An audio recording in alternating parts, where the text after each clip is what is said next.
Good morning friends, welcome back to the channel. मैं हूं इस वक्त जर्मनी के हार्ज माउंटेन रीजन के एक छोटे से स्की रिजॉर्ट टाउन ब्राउनलागा में। हम यहां पे पहुंचे कल रात को एंड हमें रास्ते में मिला एक स्नो ब्लिजर्ड एंड आगे का वेदर भी काफ़ी विंडी, स्टॉर्मी एंड रेनी है। So I am not really sure if हमारा स्की करने का जो प्लान है वो फुलफिल हो पाएगा कि नहीं, बट नेवरदलेस हम लोग जाएंगे हार्स के काफ़ी सारे पॉपुलर डेस्टिनेशंस पर एंड लेकर चलेंगे आपको साथ। सो कम अलोंग।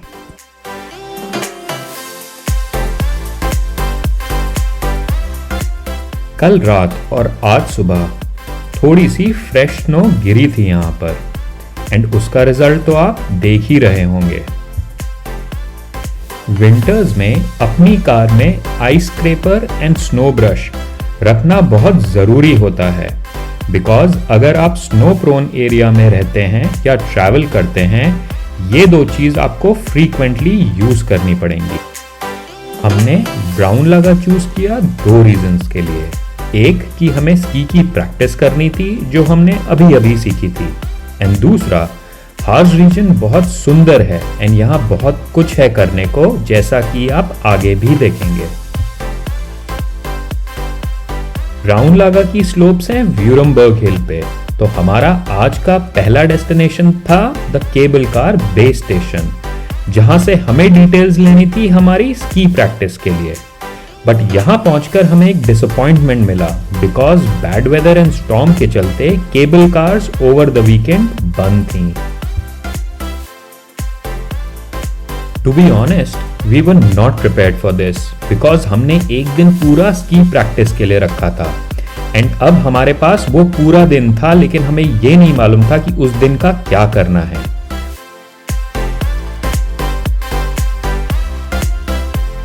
तो इस पहेली को सुलझाने के लिए हम बढ़े towards the tourist information centre of ब्राउनलागा।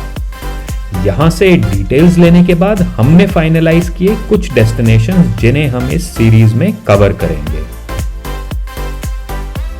Because ये हमारी पहली मॉर्निंग थी ब्राउनलागा में, हमने सोचा before we head out to our first destination एक बार ब्राउनलागा का मेन मार्केट स्ट्रीट एक्सप्लोर कर लिया जाए।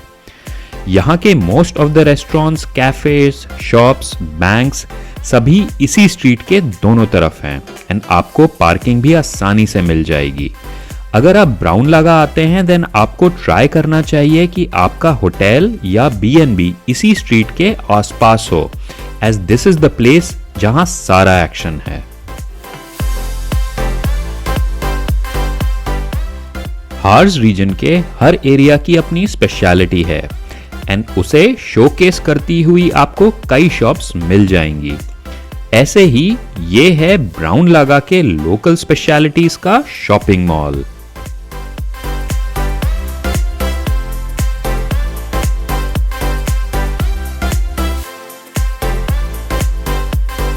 हमारी आज की नेक्स्ट डेस्टिनेशन थी ब्राउनलागा से 2 किलोमीटर दूर एक स्की स्लोप, जिसके पास कार से भी जाया जा सकता था। टूरिस्ट इंफॉर्मेशन सेंटर से हमें पता चला कि इस जगह केबल कार ऑपरेट नहीं करती हैं, इंस्टेड यहाँ टी बार्स हैं जो आज भी ऑपरेशनल हैं। तो हमने बढ़ना शुरू किया towards this place to check out if हम यहाँ स्की कर सकते हैं या नहीं। बिकॉज व्यूरमबर्ग का मेन स्कीइंग एरिया स्टॉर्म के चलते बंद था, सारे स्कीयर्स इधर आ रहे थे, जिसकी वजह से यहाँ की पार्किंग ऑलमोस्ट फुल थी।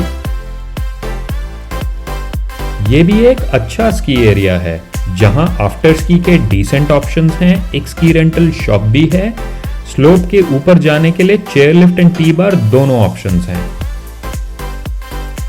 सो हम लोग हैं अभी ब्राउनलागा के स्कीइंग एरिया में, जहाँ पे हम लोग ड्राइव करके आए। हमने सोचा था कि स्की करेंगे, लेकिन आज का वेदर बहुत ही ज़्यादा विंडी एंड स्टॉर्मी है, so maybe it's not a good idea. So we'll just walk around and देखेंगे कि यहाँ पे एटलीस्ट स्कीयर्स के लिए क्या क्या फैसिलिटी। बिकॉज ये जगह थोड़ी हाइट पे थी, यहाँ विंड्स बहुत स्ट्रॉन्ग थी और बिकॉज यहाँ पर सिर्फ टी बार चल रहा था, स्लोप्स के ऊपर जाने के लिए एक लंबी क्यू थी। तो सब चीजों को ध्यान में रखते हुए हमने किया स्की के प्लान को ड्रॉप एंड डिसाइड किया to head to our next destination. अगर आपको अपने हॉलिडे में थ्रिल कोशन चाहिए या थोड़ा सा एड्रेनलिन रश चाहिए, देन आपको आना चाहिए यहाँ। ये है टाइटन सस्पेंशन ब्रिज। ये है वर्ल्ड का longest suspension bridge of its kind and है 500 metres long and 100 metres high. इस टाइटन ब्रिज के ऊपर है एक जिप लाइन एंड ब्रिज के नीचे है एक ओपन स्विंग, बट ये दोनों चीजें भी स्टॉर्म के चलते बंद थीं। Luckily for us suspension bridge was open, तो हमने लिया ticket from N automated ticketing kiosk, जो कि हमें पड़ा 6 यूरोस पर पर्सन। मुझे नहीं पता अगर आपको इस वीडियो को देखकर रियलाइज होता है कि नहीं, बट अगर आपको हाइट से डर लगता है देन ये डेफिनेटली आपके लिए नहीं है। मुझे हाइट से उतनी परेशानी नहीं होती, बट बिकॉज ये ब्रिज हवा से स्वे कर रहा था, मेरी हवा तो टाइट हो रही थी। एक तो हाइट, ऊपर से स्ट्रॉन्ग विंड्स एंड उसके ऊपर से शेकी ग्राउंड। अब आप शायद समझ रहे हो कि जो मैं पहले थ्रिल कोशेंट मेंशन कर रहा था उसका क्या मतलब है। एनीवेज, इस अमेजिंग एक्सपीरियंस के बाद हम निकले अपने नेक्स्ट डेस्टिनेशन के लिए, which is also a very popular place in Harz. It's a small town, very European, very German, जहां का सिटी सेंटर मेडिवल टाइम से है। The roots of this city go back to the 10th century and ये town declared है UNESCO World Heritage Site. So, welcome to Goslar.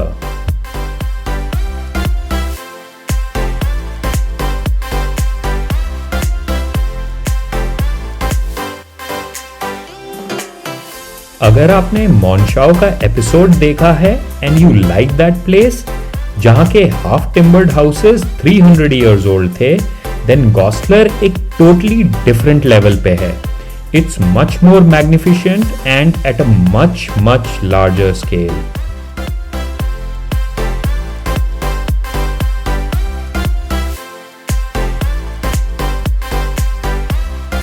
Because already lunch time हो गया था, हमने सोचा गॉस्लर को फर्दर एक्सप्लोर करने से पहले लंच ब्रेक ले लिया जाए, और इसी के चलते हम पहुंचे यहाँ के पॉपुलर ब्रू हाउस में, जो जाना जाता है अपनी लोकली ब्रूड बियर्स के लिए and for its delicious regional cuisines. क्या आप बिलीव कर सकते हैं कि ये establishment is from the 1700s and बना हुआ है वुडन बीम्स पे। तो जर्मनी की सॉसेजेस बहुत पॉपुलर हैं एंड इसीलिए हम लोग गॉस्लर घूमते घूमते आए यहाँ के एक ब्राउ हाउस में to try out a local special sausage from this area. मैंने ऑर्डर किया यहाँ का regional sausage in dark beer sauce with fried potatoes and fermented cabbage salad, जिसे यहाँ सावरक्राउट कहते हैं।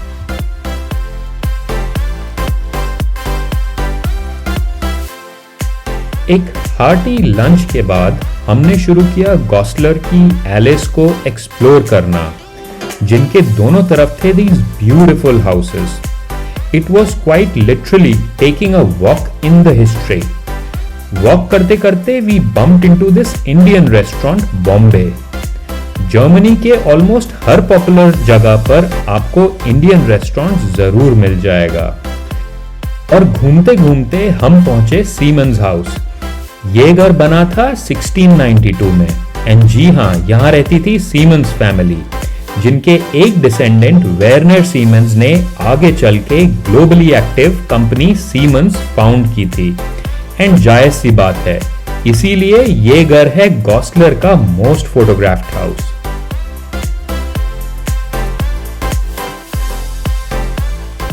यहाँ ऐसे बहुत सारे हाउसेस हैं dating back to hundreds of years।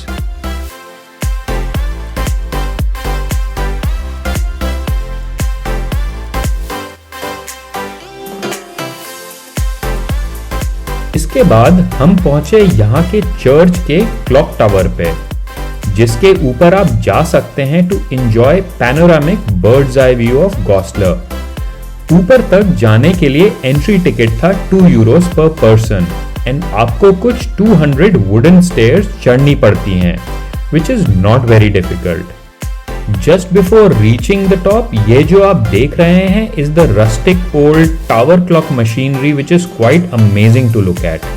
Her 15 minute पर यह क्लॉक चाइम करती है। बस इसके जस्ट ऊपर है यहाँ का टॉप मोस्ट फ्लोर, जिसके चारों तरफ हैं विंडोज जो देती हैं आपको unrestricted view of the town below. इस फ्लोर के ऊपर भी एक व्यूइंग प्लेटफॉर्म है जहां आप नॉर्मली जा सकते हैं, बट आज स्ट्रॉन्ग विंड्स के चलते उस प्लेटफॉर्म का एक्सेस डोर क्लोज था। हमारा नेक्स्ट स्टॉप था यहाँ का 13th सेंचुरी चर्च, जिसके origins date back to the 1100s। But in the 19th century एक मेजर फायर एक्सीडेंट ने इस चर्च को बहुत डैमेज पहुंचाया था, जिसकी वजह से लेटर ये चर्च को रिकंस्ट्रक्ट करना पड़ा, जैसा कि आपको भी देख के लग रहा होगा। गॉसलर का सिटी सेंटर बहुत ही फैसिनेटिंग है and this got us really excited for our next destination, जो हम आपको दिखाएंगे आगे आने वाले एपिसोड में। गॉसलर के मार्केट स्क्वायर का एक लैंडमार्क है ये काइजरवर्थ होटल, जो कि है एक स्टनिंग 15th सेंचुरी का स्ट्रक्चर एंड जो अब एक 4-स्टार होटल में कन्वर्ट कर दिया गया है। गॉसलर घूमते घूमते हमें काफी टाइम हो गया था and it was time for us now to head back to ब्राउनलागा।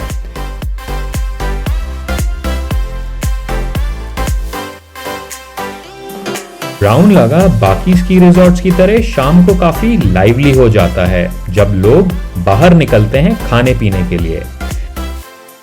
यहाँ ईटिंग आउट के काफी सारे ऑप्शंस हैं एंड हमने आज के डिनर के लिए चूज किया ग्रीक क्विजीन एंड पहुंचे यहाँ के पॉपुलर रेस्टोरेंट एक्रोपोलिस में।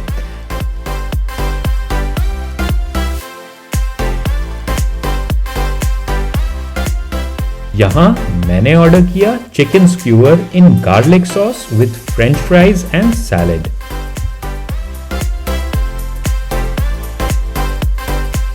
इसी फैंटास्टिक डिनर के साथ हमने किया अपने आज के दिन का दी एंड। मिलेंगे अब आपसे अगले एपिसोड में एंड लेके चलेंगे आपको हार्स रीजन के एक और पॉपुलर डेस्टिनेशन पे। Till then, do take very good care of yourself and see you very soon.